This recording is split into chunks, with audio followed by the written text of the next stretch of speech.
Welcome, dear students, to my online commerce school to learn more about business studies. It is the first video lesson about the chapter Nature and Purpose of Business.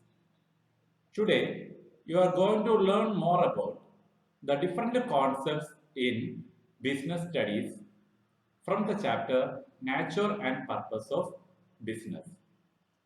In this chapter, you are going to learn about what is the concept of business, what is the concept of industry, commerce, and how business is affected with risk. So let us go to each and every concept to more about the concepts in business study. The first topic begins with the different types of human activities. Human activities are of two types: economic activity and non-economic activity.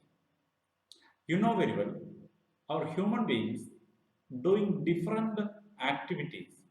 They are engaged in different process which are helpful for some financial gain as well as some psychological gain.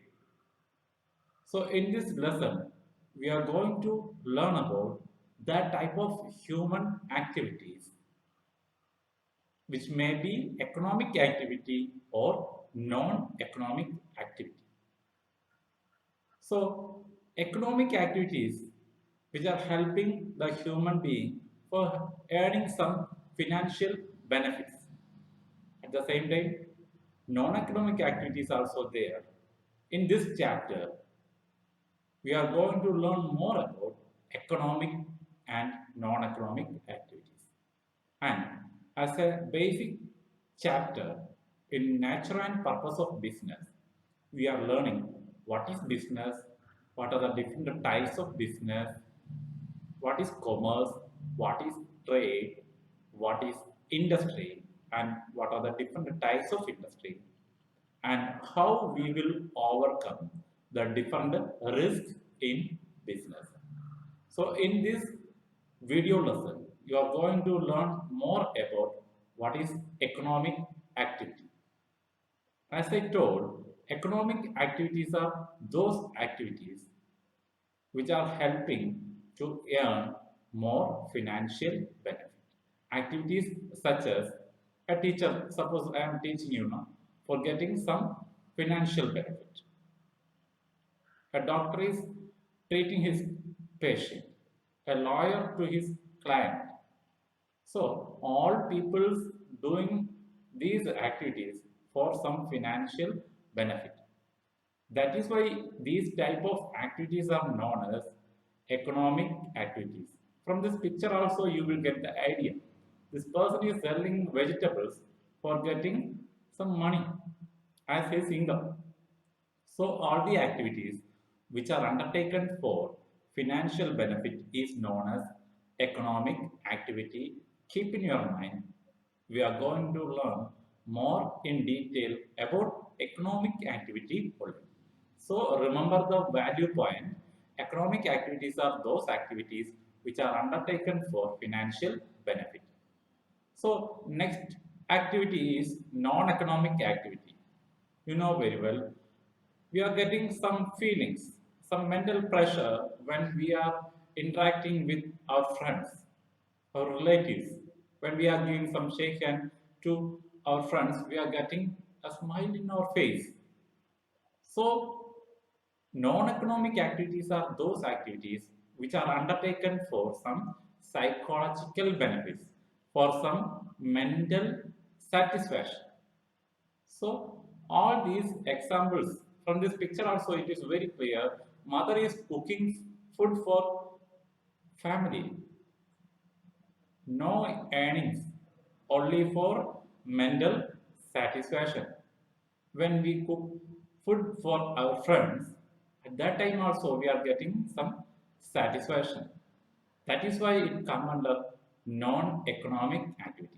So remember the point, non-economic activities are undertaken for some psychological satisfaction, some mental pleasure, feeling, etc. So, we are going to learn more about the different types of economic activities. The different types of economic activities are business, profession, and employment. Business, profession, and employment. So, business is an economic activity where goods are purchased or produced for sales. Profession, whereon professional treats his client or patient for some financial benefit. In employment, employee work under employer for financial benefit. So these are the three types of economic activities: business, profession, and employment. So let us have a look on business. What is the concept of business? It is an important economic activity which is undertaken for financial gain. And in business, the business people sometimes they will produce, sometimes they will purchase for sale, sometimes they will exchange services for financial benefit. What is their financial benefit? Earning maximum profit is the financial benefit. Earning maximum profit. So, from the features of business, it is very clear. Business involves sale or exchange of goods and services. Sale or exchange of goods and services. It is an economic activity and it is a continuous process. It is a never-ending process. It will continue. We are not starting a business to wind up today. So it is a continuous activity. And what is the main motto of business? Earning maximum profit. And also we have to remember every business involves risk. So these are the important features or characteristics of business activities. Next one is related to the concept profession. You know very well. To say a person as professional, there must be some well-defined knowledge for that particular person. He must be registered in a professional body, like doctors are registering in IMA, Indian Medical Association. The advocates are registered in Bar Association, like that. So professionals, they are working for getting fees. Their main earning is fees. So profession is another economic activity. Just go through the picture also. They are getting some mental satisfaction, but their main aim is getting fees or earning some financial benefit. And in this employment, another type of business activity. Some people are working under a person known as employer and doing all the activities given as an instruction from the part of employer. All the work assigned by the employer will be completed by employee. What is the purpose? To get maximum salary or wages. That is why employees are working under employer, another business activity. So it is very clear there is three type of business activities or economic activities, that are business, profession, and employment. Dear students, in the second video lesson, you are going to learn about classification of business activities. Classification of business activities. So, we have to learn more about the concept of business, the classification of business activities. We can classify the business activities into two, that is industry and commerce. Industry and commerce. So, in commerce, business activities are classified into two categories and commerce is one among them. So, classification is industry and commerce. Again, we have to learn in summarized manner what are the different classification of industry and commerce. Industry is classified into three: primary, secondary, and tertiary industries. Primary industries are classified into two: extractive industries and genetic industries. Secondary industry is classified into two: manufacturing industry and construction industry. Manufacturing industry again have subdivisions: analytical industry, synthetical industry, processing industry, and assembling industry. And tertiary industry that helps all these primary and secondary industries. So that is the classification about industry. And commerce, it is divided into two. The equation of commerce is trade plus aids to trade. Trade plus aids to trade. Trade includes internal trade and external trade, home trade or foreign trade.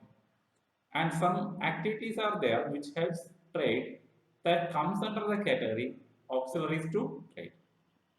Internal trade is divided into wholesale trade and retail trade. External trade is divided into export, import, and entry port. Auxiliaries to trade include transportation, advertising, warehousing, insurance, banking, and finance. So today we are going to learn more about what is industry and what are the different types of industry. So industry and its type. You know very well, industry is an economic activity that is connected with raising, production, conversion, processing, or fabrication of products. That means in industry, there is goods are produced or converted into product that may be usable for further production and for final consumption. An industry may be primary, secondary, or tertiary. That indicates in industry the products are produced and with the support of commerce it is sold through the market. So industry includes all the activities that is related to production of goods and services. It is classified into three: primary, secondary, and tertiary. So remember the concept of industry. Then here is the classification: primary industry. Primary industry include the industries related to the consumption of natural resources directly. Primary industry is related to the consumption of natural resources directly, maybe through the process like extracting, producing, and processing. Extracting, producing, and processing natural resources that is going on in primary industry. Primary industry is classified into two: extractive industry and genetic industries. Extraction, we are collecting from the earth, from the natural resources. So extracting means taking a portion from somewhere. So it is in this industry, extraction of products from the earth or from other type of natural resources. Maybe we are taking soil for direct use, water, air. All these resources are natural resources. When we are using directly all these things, that comes under primary industry known as extractive industry. When we are using the plants and animals to breeding and other process, then that industry comes under genetic industry. So we will go in detail all these concepts again. So what is primary industry? As I told, primary industry is concerned with extracting, producing, and processing of natural resources. Such a type of industry may be further divided into two: extractive industry and genetic industry. So remember the concept, primary industry. It is again divided into extractive and genetic. So here we are learning what is extractive industry. Extractive industries, you can look at this picture where we are extracting soil and the rocks from earth and using directly. So these type of minerals, whatever may be soil, water, air, or minerals, whatever may be, if we are using directly from earth, that type of industries are known as extractive industries. Fishing also there, forestry is also there. When we are using all these natural resources through extraction, then it comes under extractive industry. And the next one is genetic industry. Genetic industry is concerned with the animals and plants. When we are producing, breeding, or multiplying certain species of plants or animals, then it comes under genetic industry and it is for earning profit. Best examples are cattle breeding, poultry farming, piggery, whatever it may be. If it is related to plants and animals, the breeding and production of plants and animals, then it comes under genetic industry. So remember, industry is divided into three: primary, secondary, and tertiary. Primary is divided into extractive and genetic industries.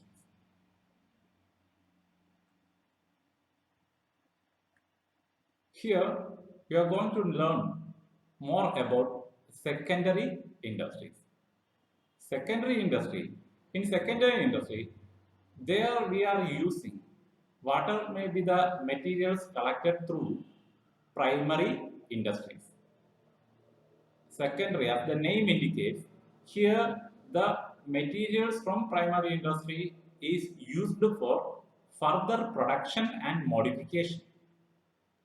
So, secondary industry include manufacturing industry and construction industry.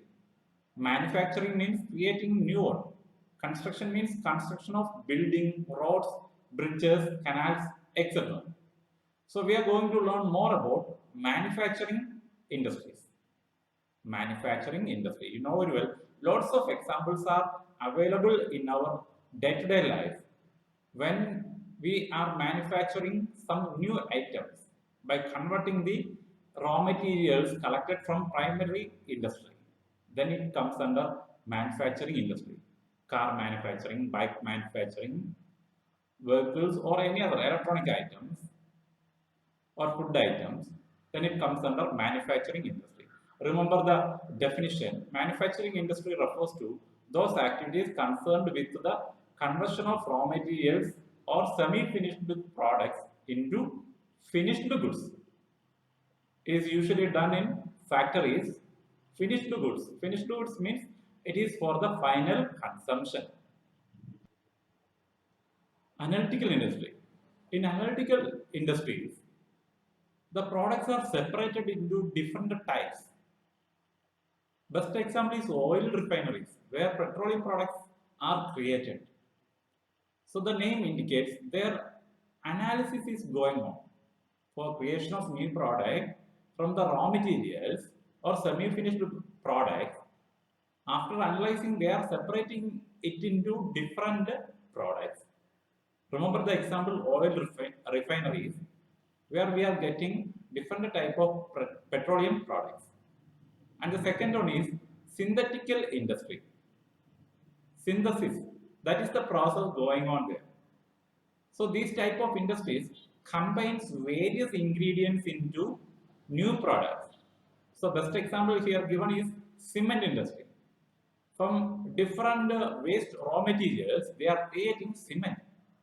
By integrating different raw materials, by combining them, they are creating a new one. That is why the name given synthetical industry.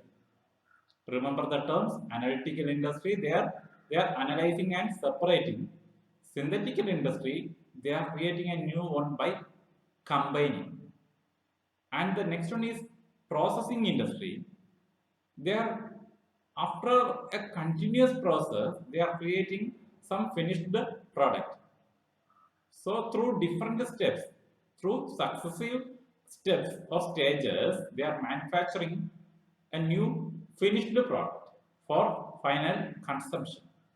So by converting the sugar cane into sugar, lots of steps are there for converting sugar cane into sugar, or from different raw materials we can create paper, but it is not possible in a single day. Different steps are there for the creation of these type of products. So that is why processing industry, remember, in processing industry the products are created through successive stages or through different steps. And in assembling industry, so remember the terms like analytical, synthetical, processing. Like the same in assembling industry, the new product is created by assembling different parts. Best examples are car manufacturing, television or electronic type of products producing companies.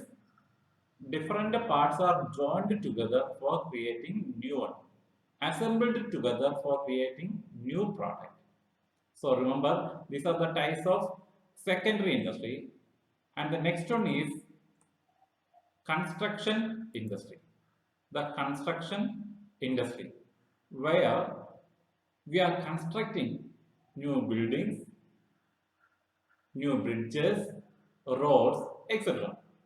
So construction, remember the term, with the available amount of raw materials, lot of raw materials are used for constructing building, road, bridges, etc.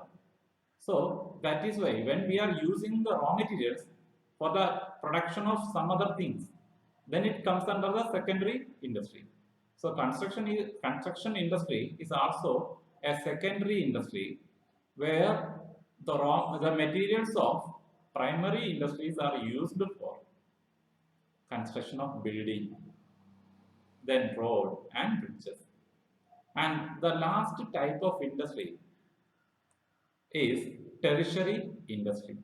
The tertiary industry, the last classification in the concept of industry is tertiary industry. Remember, it provides support for the primary and secondary industries. It provides support for the primary and secondary industries.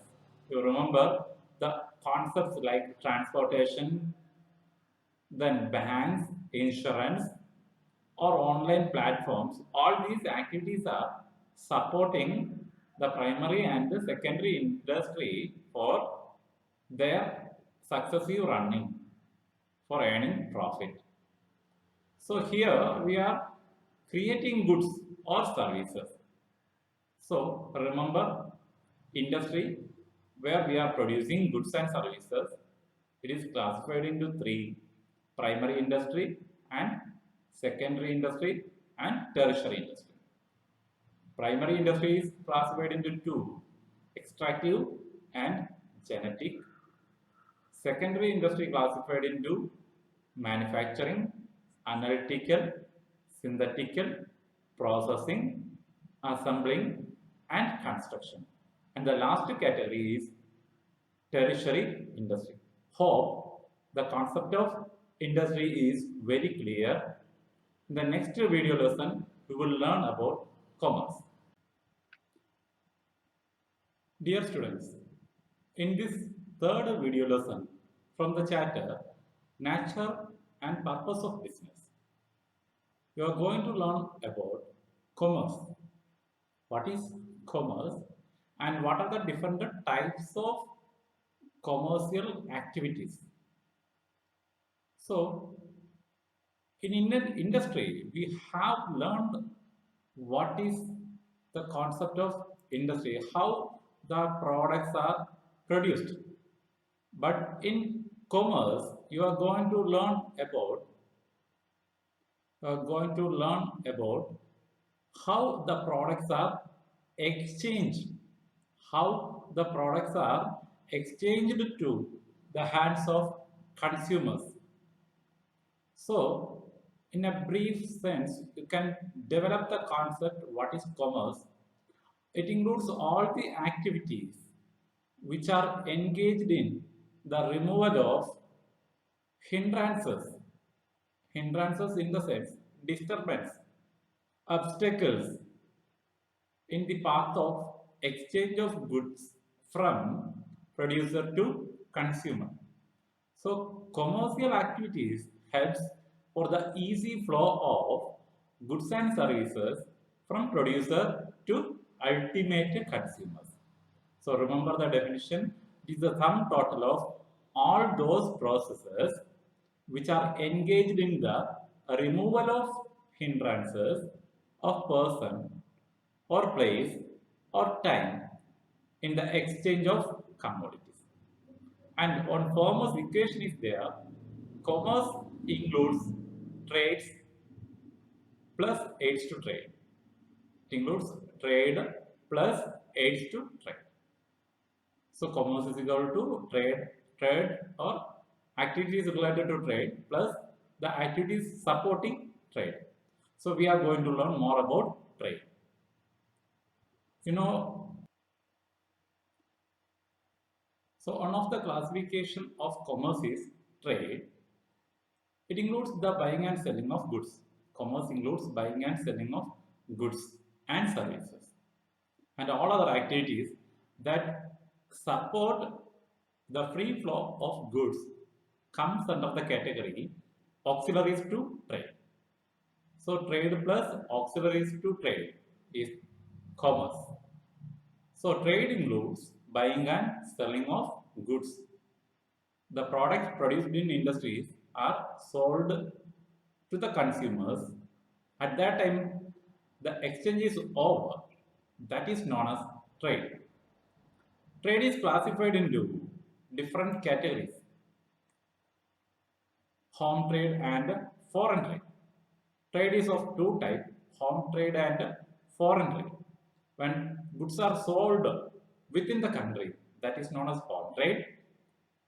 If it is sold to another country, then it is known as foreign trade. So we are going to learn more about what is home trade. As I told, the buying and selling of goods within a country is known as home trade. It may be in bulk quantities or in small quantities. Buying and selling of goods within a country is known as home trade. It is also known as internal trade or domestic trade. Internal trade or domestic trade. Home trade is classified into two: wholesale trade and retail trade. Wholesale trade and retail trade.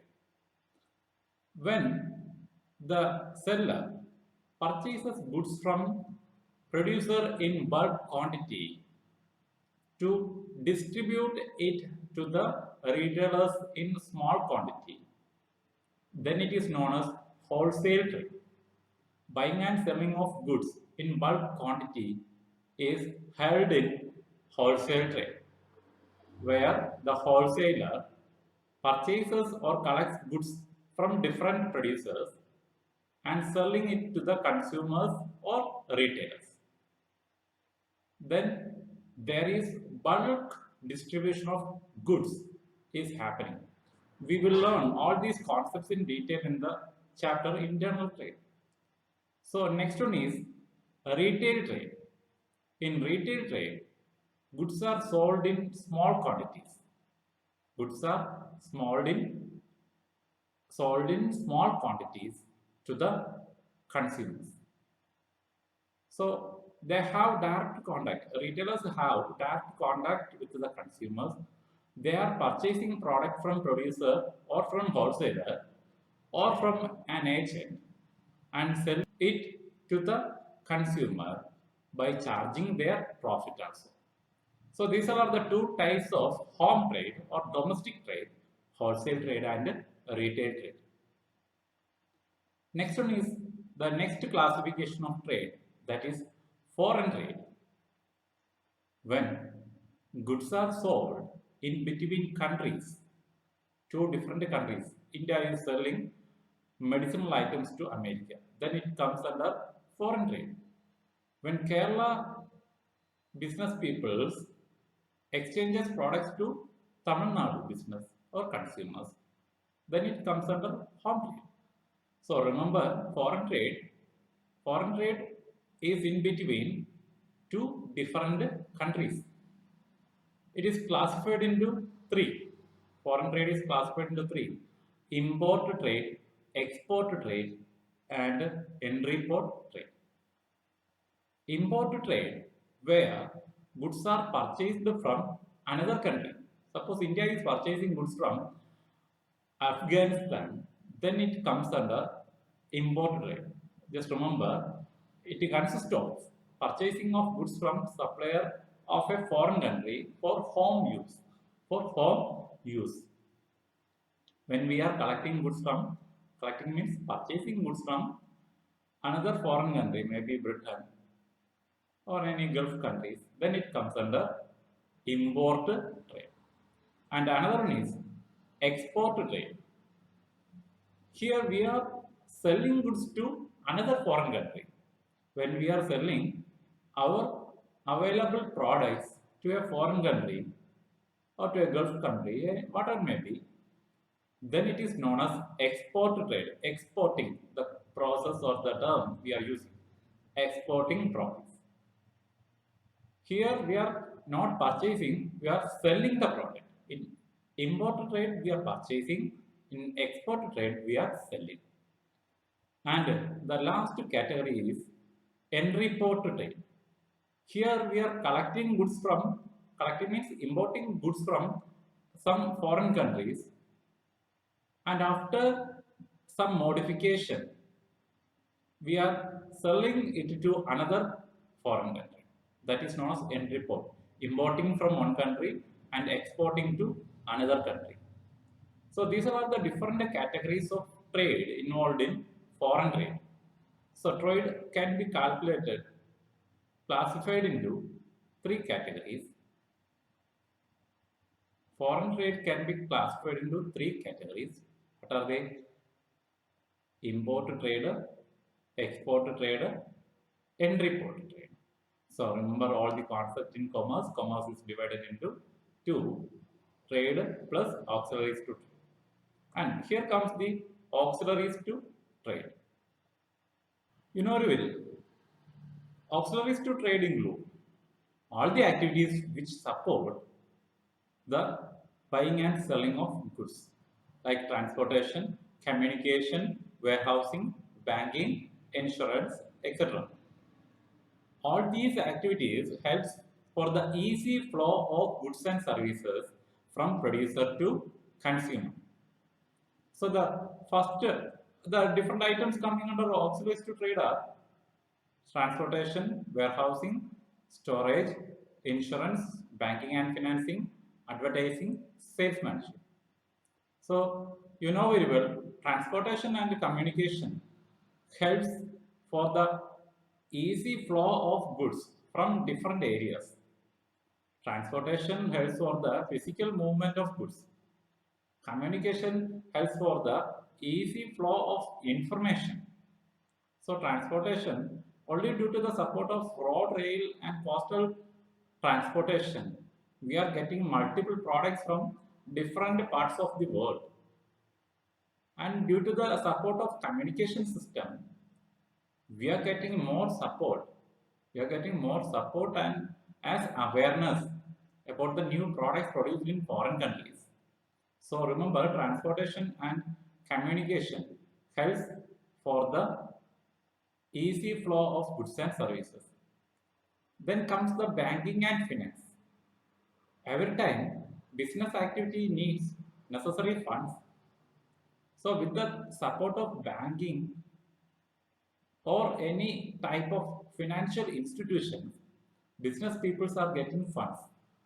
They are getting funds only because of the banks. So they are making timely availability. Lots of innovations are there. Online banking is there. ATM, anytime banking system is there 24 into 7, 365 days. We are getting financial support. We can make payment, we can transfer funds, we can also collect funds from different parties through the banking system. So that is why it is an accessories to trade. Supports the trade in a best manner. You know very well, lot of risk is there in business. Only with the support of insurance companies, we can overcome the risk that may be occurred due to manual reasons or due to natural calamities. So we can avoid these type of risk by taking insurance policies. So every time the business people's risk is reduced with the support of insurance companies. So that is why they are surviving. Warehousing is another important activity that supports trade. It helps to store goods produced in bulk. Wholesalers help the manufacturers by storing their products in their warehouses. So warehouse is a place where different categories of goods are stored safely. So remember, it is also a best helper for the easy, timely availability of goods. Next, and the last supporting activity is advertising. Advertising. You know very well, without this, we can't live. Every time in any media, maybe mass media or in the internet world, advertising plays a prominent role for the transformation of information related to companies, products, and anything. It is an impersonal form of communication. It helps to transfer information about a particular product from one place to another. So these are the activities helps for the smooth running of business activities. That is why it comes under auxiliaries to trade. It helps for the easy transfer of goods and services. So we will meet in the next video lesson. Watch all the lessons very carefully. Thank you. Dear students, I am welcoming all of you to another video lesson from the chapter Nature and Purpose of Business. Today you are going to learn in this lesson multiple objectives of business. Multiple objectives of business. You know very well, every business firms start and run their activities to earn with an ultimate aim to earn profit. So, earning profit is the ultimate aim of every business organization. Without earning profit, they can't continue their business for a long period. So, earning profit is the ultimate aim, but they are doing lot of other activities as a sub objective like social service activities, awareness programs, health camps, etc. So they have different objectives. So from this lesson, we are going to learn in detail what are the different objectives of business. So first of all, every business organization wants to survive in the market. So without surviving, they can't do any business. So first and foremost objective is market standing. Remember the point, market standing. So every business people want to continue for a long period in the organization. So then only they can do business, they can develop their business, they can achieve more higher positions in the business world. So market standing, a consistent performance in the market help the business people to stand in the market. So the first objective is market standing. Next one is innovation. Innovation, you know very well, innovation means exploring and discovering ways and means by which products are made more useful to customers. You know very well, in our modern business world, lot of innovative ideas brought by different business people in different product forms. So, all the creative ideas help the business people to run the business for a long period. So, every time their objective is to bring innovative products in the market. That is why it is another objective of business bringing innovative ideas. Innovative idea in the sense every time that helps to bring a different product to satisfy the needs of the customer. So remember the second objective, innovation. Third one is productivity. Every time, even a single seller also wants to sell more product, especially in the case of manufacturing business peoples. They want to increase their productivity. Productivity in the sense increasing the production of number of products. So increasing product in the market. Selling product more in the market is another aim of business people through increasing production. So market standing is first objective, second one is innovation, third one is productivity, and another one is physical and financial resources. Every business organization runs with the support of physical and financial resources. Though we are starting at the first time with a limited resource, maybe physical or financial, later we want to earn more physical and financial resources. Whenever we are achieving higher profit, that helps to earn more physical and financial resources. So it is another objective, the fourth objective.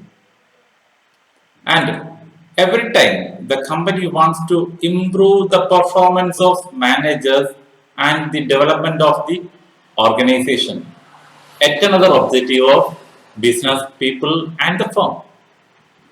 So by improving the manager's performance, the decisions will be good done and it will help the organization to survive in the market for a long period, to earn maximum profit.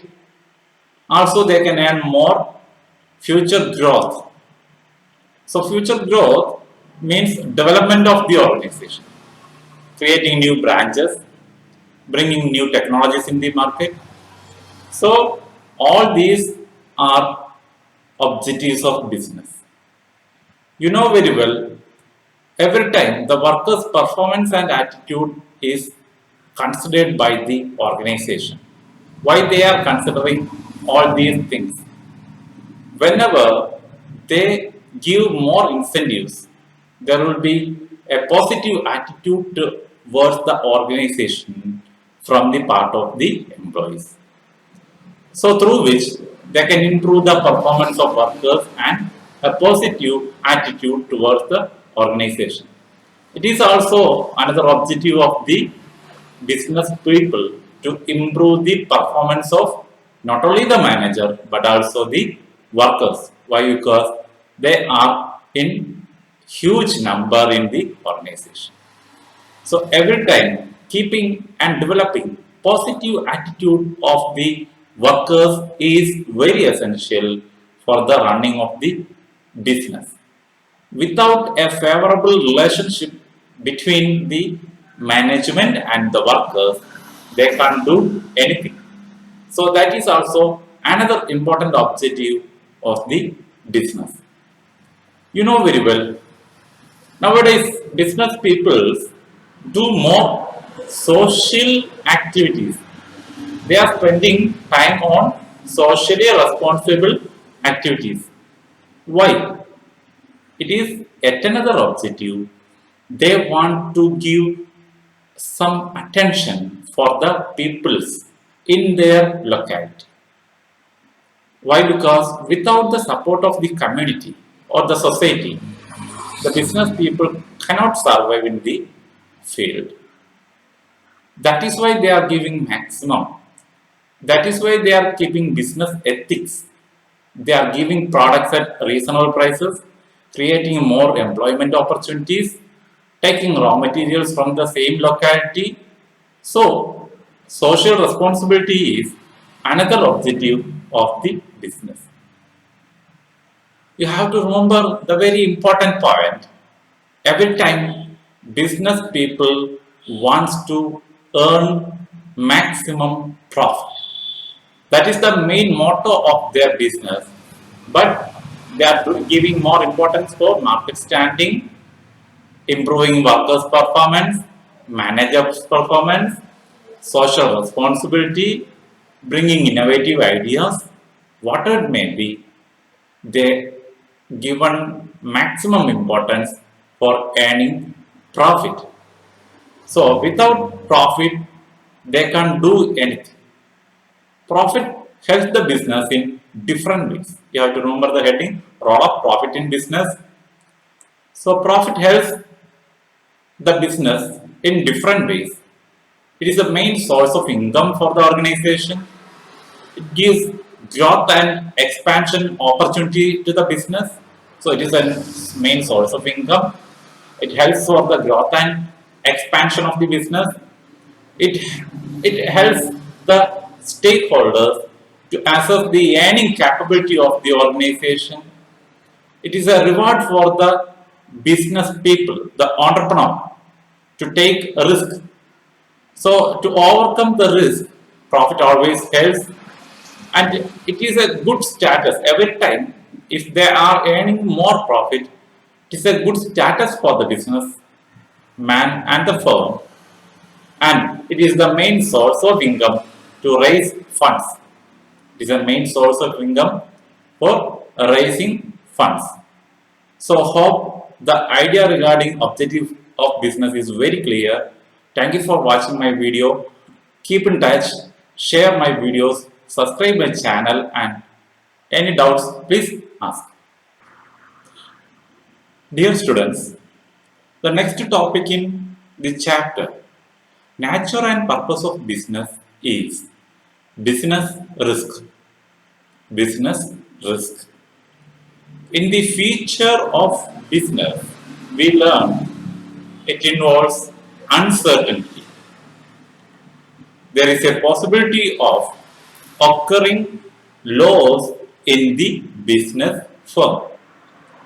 So today we are learning in this topic what is business risk, how the business risk is occurred, and what are the causes of business risk. So the business risk is a very important thing to be taken into mind by all the business people, whether maybe a small businessman or a large businessman.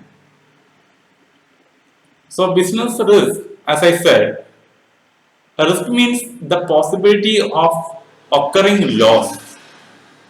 And in business also, there is a possibility of occurring loss due to many reasons. So remember, it is very important.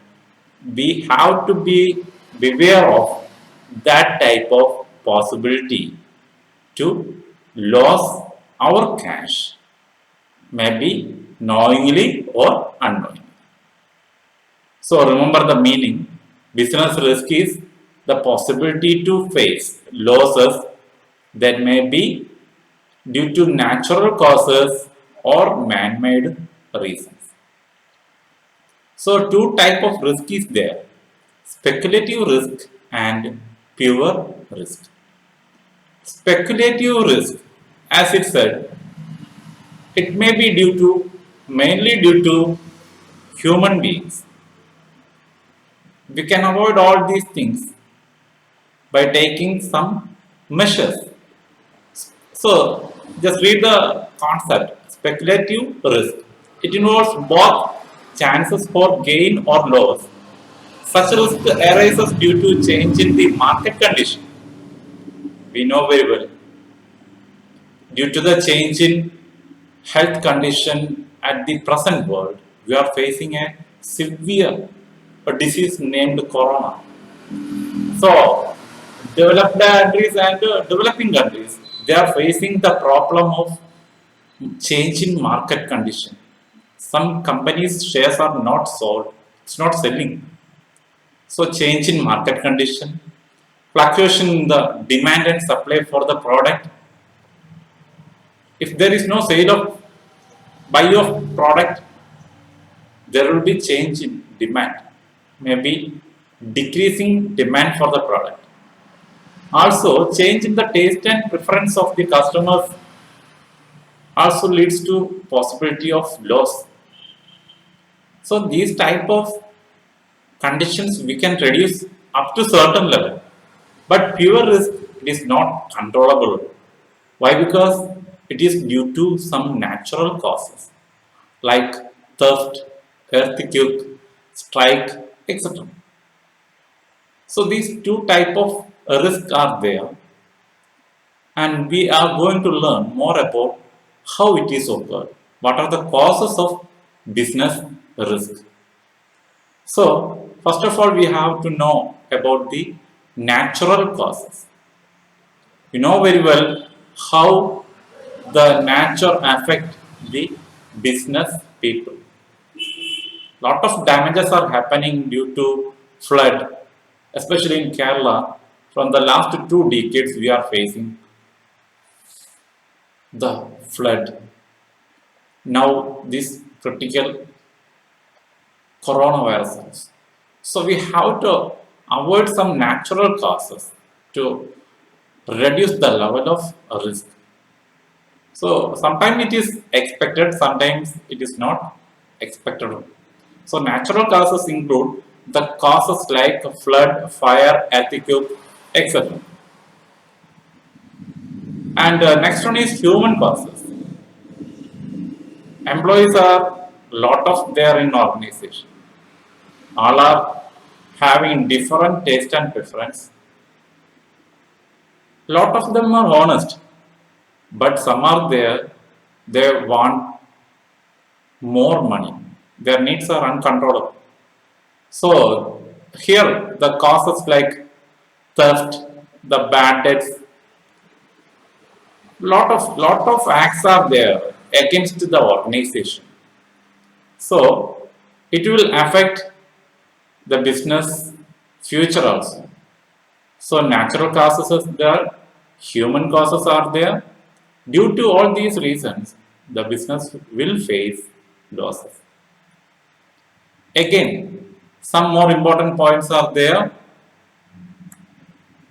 In this causes of business risk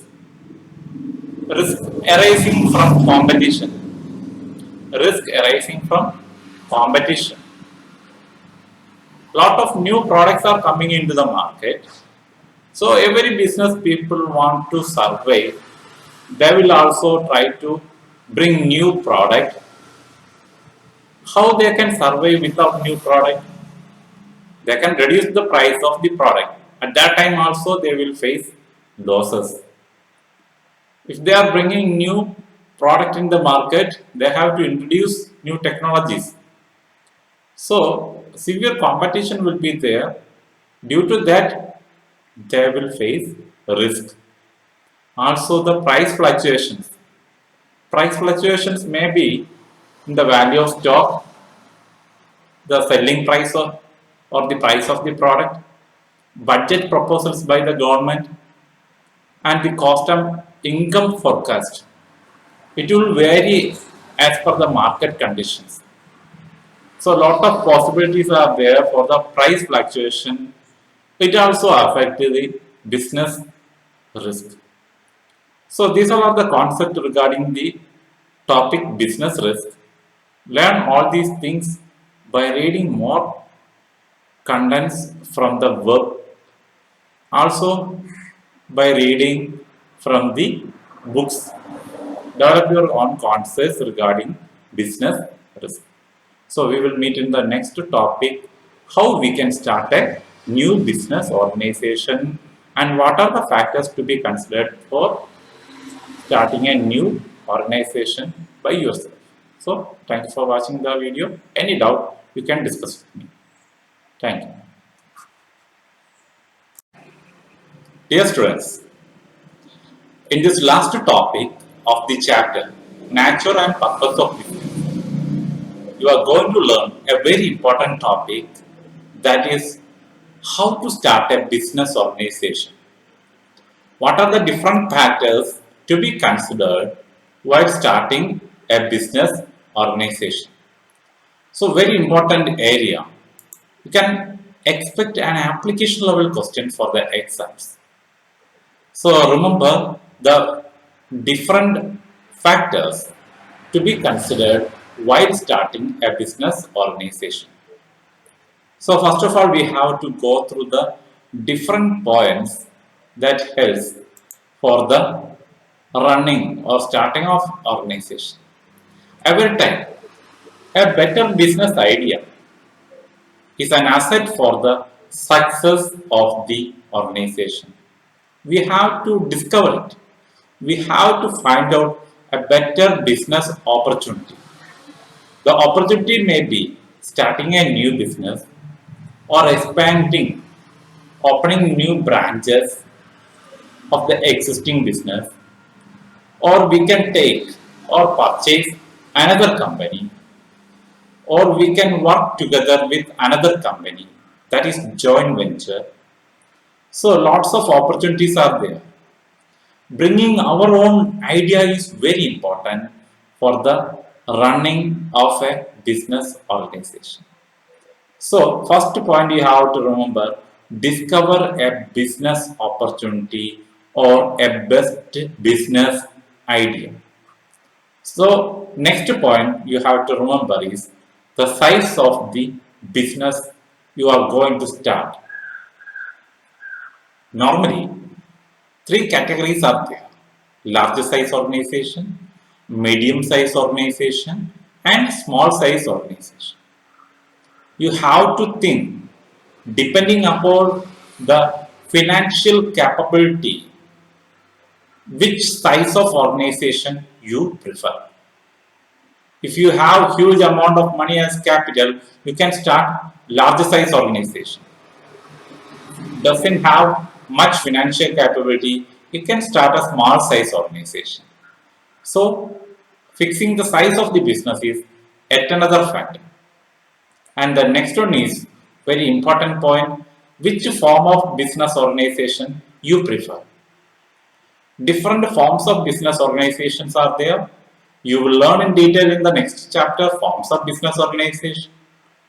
But before starting, you have to think which form of organization. If you're not interested to share your profit, you can start a sole proprietorship. If you want to share your profit, you can start a partnership form of business. If you want to invest more, you can start a company. Lot of business organizations are there. Fixing the form is another important factor to start a new business.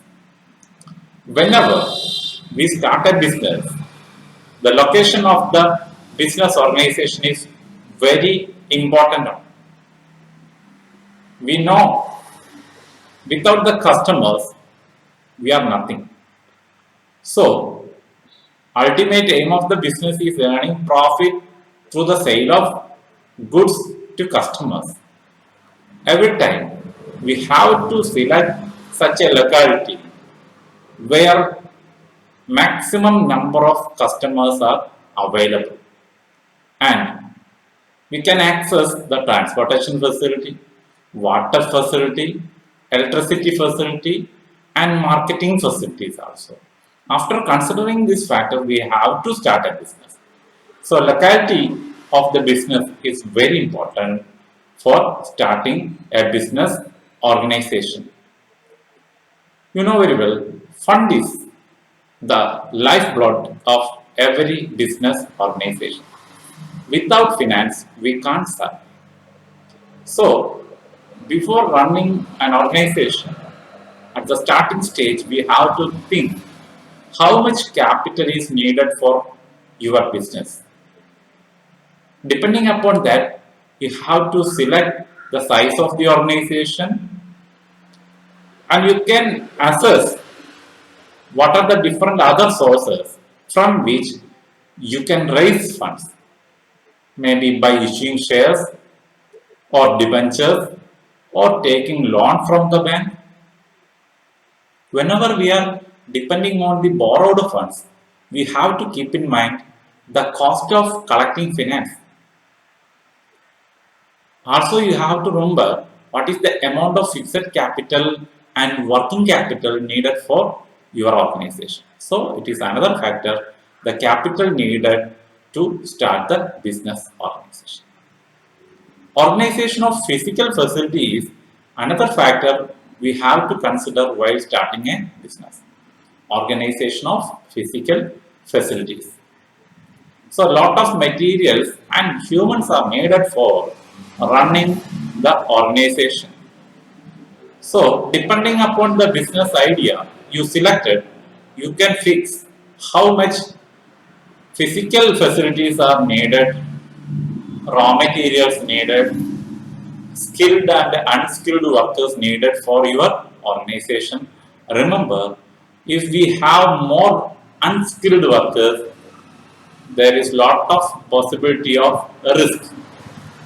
Whenever we are planning all these things, we have to keep in mind the organization of physical facilities in the organization. And another factor, the layout of the business. Layout shows, maybe in another way we can say a planned layout. The layout shows the structural arrangement in the organization, where the machines are placed or the equipments are placed, where the workers are, how much workers are needed, where the manufacturing of goods is going on, where the packing section, where the storage, where the officers are sitting, where the machines are placed, like that. So layout is another factor for starting a business organization. Organizational structure, you know very well, the structure created through the authority responsibility relationship. Authority responsibility relationship. So it must be Paka. Then only there will be a smooth and efficient running of the organization. So you can read from this para. A proper organizational structure is needed to conduct business smoothly and efficiently. There should be a proper scalar chain that shows the authority and responsibility. From the top, the authority moves and responsibility from the bottom to the top. So it must be arranged in proper manner to develop more relationship between the top level workers and the bottom level workers. And another important thing, the manpower requirements. Every time we need lot of skilled workers and semi-skilled workers for the running of the organization. So the success of every business depends upon how much effort is taken by the employees in an organization. So we have to conduct job analysis to find out the number of employees needed, maybe skilled or semi-skilled. And another important thing we have to keep in mind, is it compulsory? The registration of company or the business firm is compulsory or not? Depending upon the form of organization, we can fix. Or if we want some legal protection, registration is compulsory. So remember the point. Depending upon the form of the organization, we can register. So after registration, we can start our business. Starting the business is what we can say. It is the functioning of the organization. So they are starting production of the product and all other things related to the business. And last point we have to remember, every time the tax planning. So, depending upon the size of the organization, the capital invested, and the profit earning capability of the organization, we have to pay tax to the government. And better planning regarding this concept is essential for the running of the organization also. So, remember all these points to learn. So, tax planning is the last point to be considered while we thinking about starting a business organization. So, all these factors are very important when we start a business organization. It may be a large scale one or a small scale business organization. So, remember all these points from the very beginning till we will start working of the business. So very important points are these. So watch all these video lessons to develop your own concepts regarding the chapter nature and purpose of the business. Any doubts you can discuss with me through email or through our online platform. So develop the concept with maximum reading and watching videos, also by appearing the online assessments. So thank you for being with me. Watching all the videos is very essential. Keep in touch by watching the videos and subscribe my channel for more videos. Thank you.